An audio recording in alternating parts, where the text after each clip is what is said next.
UFC 293 Adesanya versus Strickland takes place in only a matter of hours, and I'm going to go through my last minute detailed prediction and breakdown for every single fight on the card. I'm not just saying who I believe is going to win, I'm saying who I think is going to win and how they're going to win. Very, very specifically, I'm trying to call what limb will be used for a KO blow, what round that KO will take place in, what submission will be achieved if there is going to be a submission, what the scorecards are going to read and who's going to win each round, and just how every single minute of every single fight is going to go down, starting with the early prelims, ending with the main event. Let's get straight into the early prelim opener of Jousset versus Keifer Crosbie.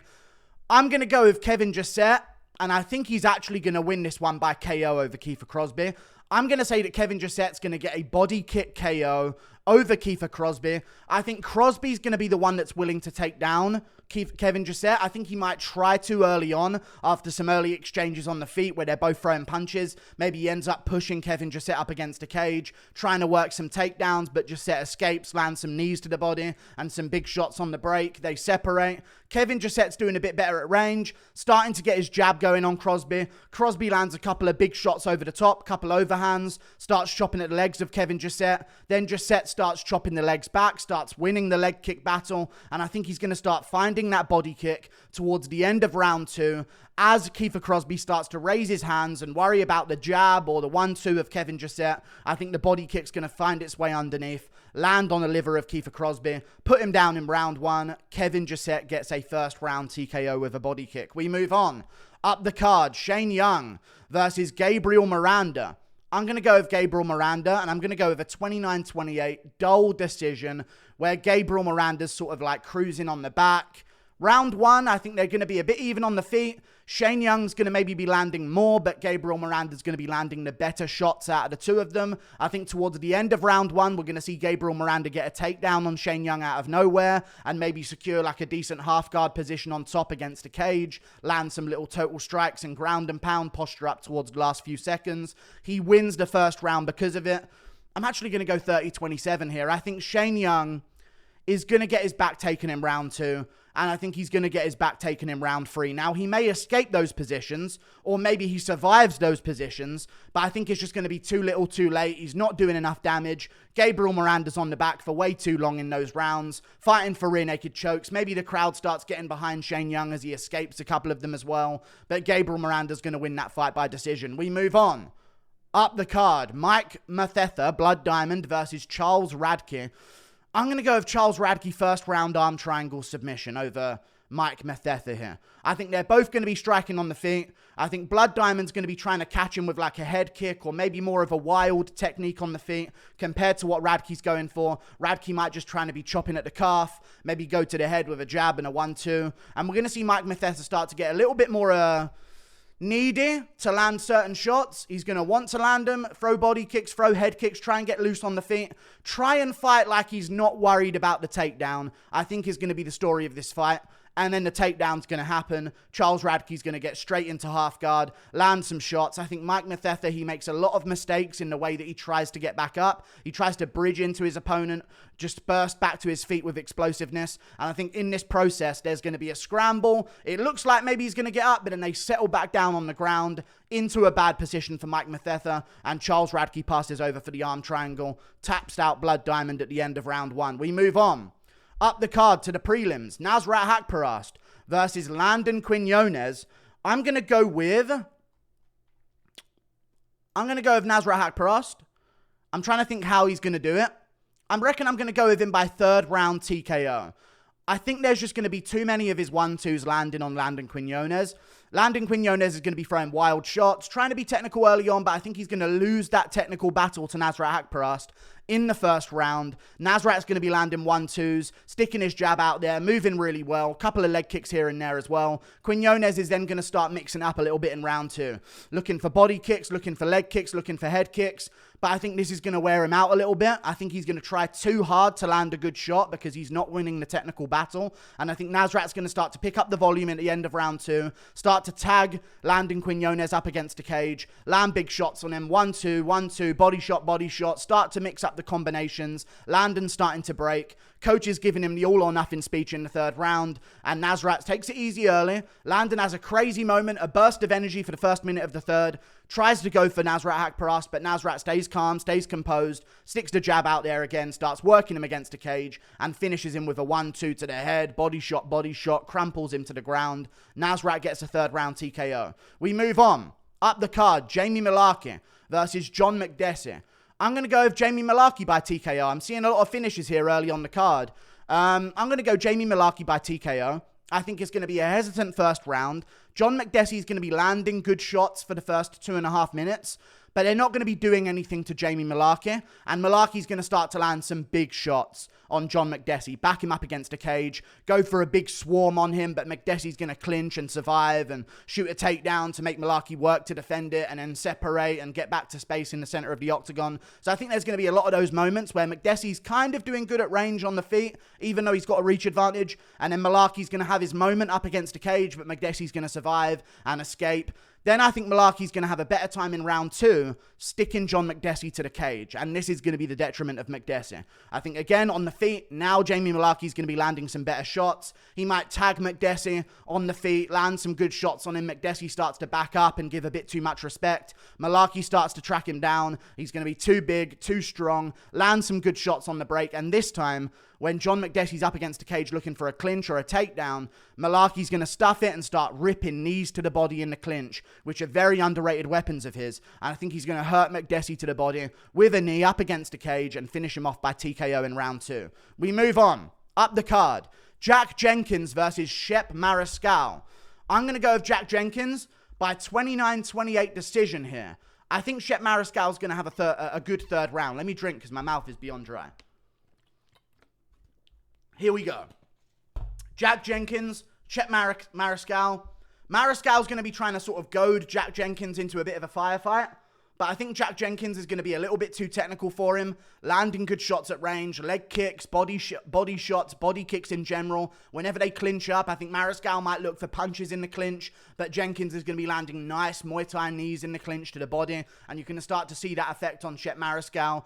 Chewing up his leg, I think Jack Jenkins is going to go for here as well. Chopping at the leg, doing really good work in round 1 and 2. But I think in the third round, we're going to see Jenkins start to slow down. So for the first 2 rounds, I think he just outlands and lands the better shots on Chepe Mariscal. In the third round, I think Mariscal's going to have a little bit of a final hurrah and then start to win the third round. Start to land consistent shots. Jenkins is starting to slow down a little bit. The investment of Jenkins is not working as much. And then Mariscal's going to go for him at the end. Jenkins is going to point at the ground. They're going to scrap it out for the last minute. 29-28. Mariscal didn't start fast enough. 2 rounds to 1. Jenkins based on the first 2. We move on. Up the card. Carlos Ulberg versus Jung. I'm going to go Carlos Ulberg. I'm going to go Carlos Ulberg over Jung. Both guys are going to be landing kicks at range. Jung's going to be looking for front kicks to the body. Ulberg's going to be chopping at the calf of Jung. They're going to enter in some clinch moments and separate and then move away from each other. I think this is going to be a very rangy matchup in the first round.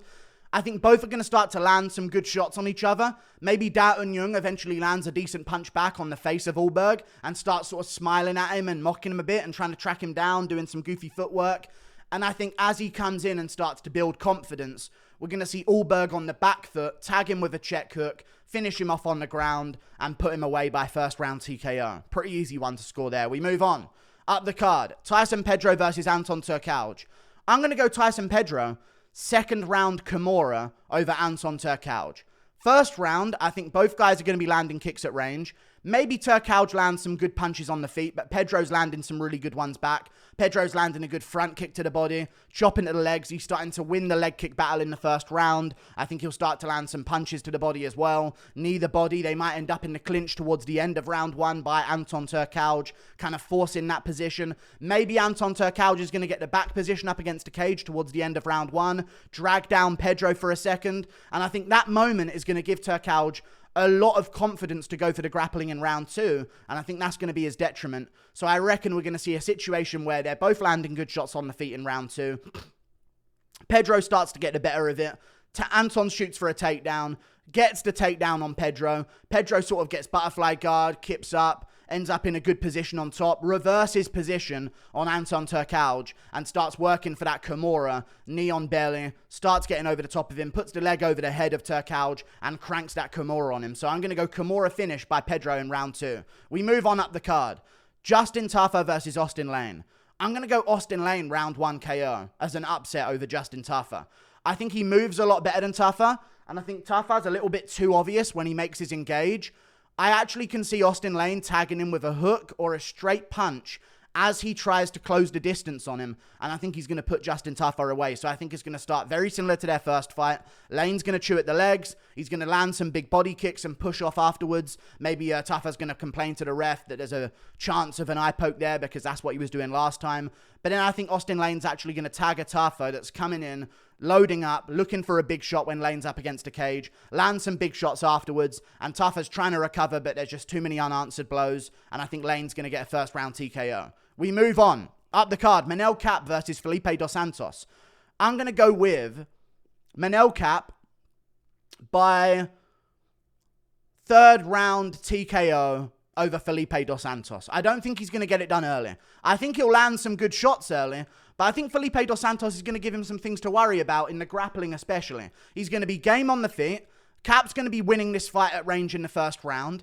Felipe dos Santos is going to be landing some good shots back, but I think whenever Kape's going to go for like a sequence where he wants to break him down up against a cage, I think dos Santos is either going to get a takedown on him for a second that Kape gets right back up from, or he's going to land some shots to get Kape's respect, and that resets Kape's game.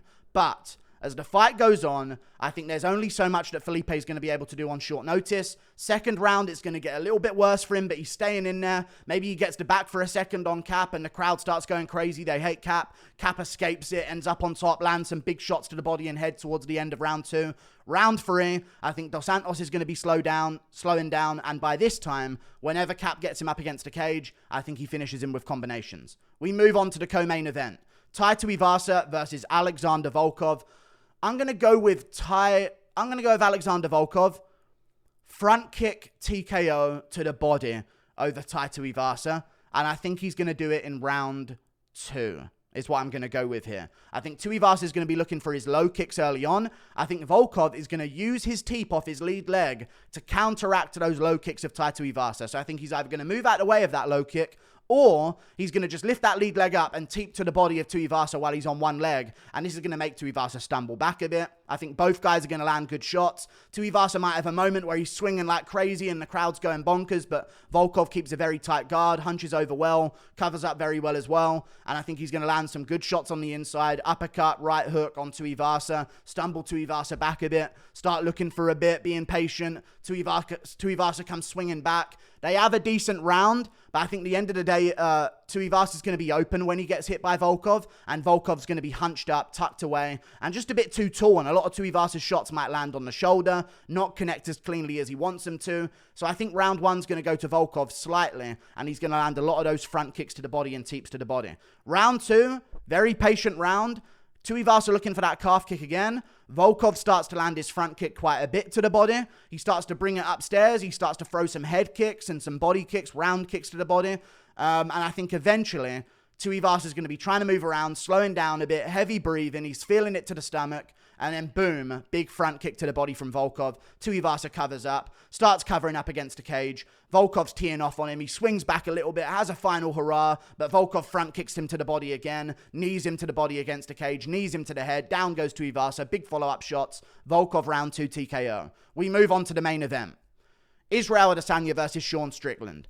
I reckon Strickland's going to be doing all right, but that's going to be what Adesanya kind of wants him to do. So although Strickland's going to be doing okay, I think there's going to be a vibe of he's doing okay, but at any point Adesanya might crack him here because he's being very open whilst doing okay. So I don't want you to... I'm going to say this is going to be a competitive looking fight, but I'm not saying it's going to be a competitive fight. I think Adesanya, because of Strickland's lack of power, will make it a little bit... he'll be more accepting of competitiveness, knowing that he has a better chance of finishing, because otherwise, if he's just dominating, Strickland's going to be on the back foot quite a bit. So I think in round 1, Strickland might get his jab going, start going to the body, teeping the body while Adesanya's going for his legs. I think there's going to be a lot of leg kicks from Adesanya in rounds 1 and 2, chewing up the legs of Sean Strickland. Boom, big low kick in round 1, a couple of good low kicks in round 1. Strickland starts to teep, go for that. Adesanya starts to catch him with left hooks after fainting low, catching him with left hooks. Strickland's going to take those shots though, land some good shots back on Adesanya. Adesanya's maybe in the end of round 1 is going to cover up against the cage. Strickland's going to start going 1-1, 2-2, body, head, and start swinging, but Adesanya lands back. Strickland starts to respect him a bit, backs up. They go back to the center of the cage. In round 2, I see a repeat of this. I think it's going to be very competitive again, but this time Adesanya's really starting to chew up the legs. Now Adesanya's starting to go to the body as well. Not thrown a single head kick yet. Very important. Start to go to the body with some kicks. Start to go to the legs a bit more. Strickland starts to get a bit more desperate to take him down and track him down. Land some shots against the cage. When Adesanya throws back, I think Strickland's going to get a takedown in round 2. I think Adesanya's going to get back up. Strickland might land a couple of punches as he gets back up and maybe get the back position, try and drag Adesanya down again, but Adesanya gets back up, fishes the leg, scoops himself back up again, maybe a controversial cage grab just to insult Adesanya one more time. Gets back up in round 2, back at range. Low kicks towards the end of the round, body kicks. Strickland starts to land some decent shots at range with his jab.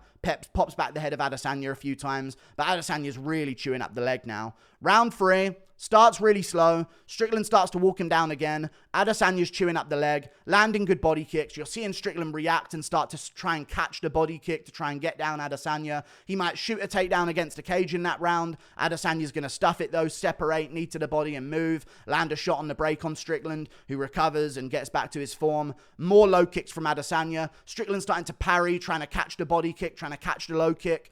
Boom. Head kick from Adesanya. Stumbles Strickland badly in round 3. He's wobbling around quite a bit. Adesanya starts channeling his gay energy. Boom, boom. More big shots. Thinks about his dog to spur him on. Boom, boom. Another big shot against the cage. Knee to the body from Adesanya against the cage. Strickland tries swinging back and get a clinch. Fails a takedown maybe. Adesanya pushes the head down. Lands big shots. More follow-up shots. Strickland ain't defending correctly. Strickland's going to complain about an early stoppage, but he won't be defending himself responsibly, and the referee's going to step in, and that's going to be the complaint from Strickland. Early stoppage, he says, I was still in there, come on you guys, and Adesanya's going to do a celebration on all fours, lifting up his leg on Strickland as he's recovering from a TKO and pretending to piss on him. I can already see it. Like and subscribe. Thank you for watching. Toodle pip. I'll see you later. Goodbye.